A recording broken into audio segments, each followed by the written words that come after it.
Koreyaga borish uchun ko'p pul kerak degan gapingizni bemalol cho'ntagingizga solib qo'ysangiz ham bo'ladi. Chunki endi Koreya davlatining o'zi sizga pul taklif qilishni boshladi. Ha, gaplarimni to'g'ri eshitdingiz. Agar sizga bu ma'lumot qiziq bo'lsa, videoni albatta oxirigacha ko'ring. Hammasini birma-bir tushuntiraman. Aytgancha, ismim Parizod Yusupova, Xaybar Koreya o'quv markazi asoschisi, koreys tili bo'yicha 11 yillik ekspert, bloger, influencer va Janubiy Koreyada YG Entertainmentning sobiq modeli, aktrisasi, radio boshlovchi, xullas shunaqangi ko'plab ishlarni qilishga ulgurganman. Obuna bo'lib qo'ysangiz foydadan xoli bo'lmaydi. Men bo'lsa boshladim. 2024-yildan beri Koreya Madaniyat, Ta'lim vazirligi hamda Koreya universiteti birlashgan holatda Webugin Hangugo Baragi TV, ya'ni chet elliklar uchun gapirish musobaqasini o'tkazib kelishyapti.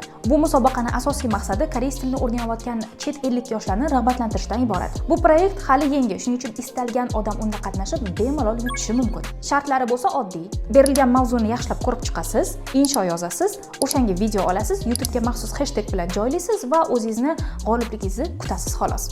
Yanada to'liq informatsiya, qanaqa mavzu tushgan, necha minutlik video olish kerak, qanaqa joylash kerak, qanaqa ariza yozish kerak, hammasini men tushuntirgan holatda sizga zo'r dars tayyorlab qo'ydim. Kommentariylarda mana shu ikonalarni qoldirsangiz, men sizga ularni albatta bepulga yuborib beraman. Qiziq, o'zim ham qatnashsammikin?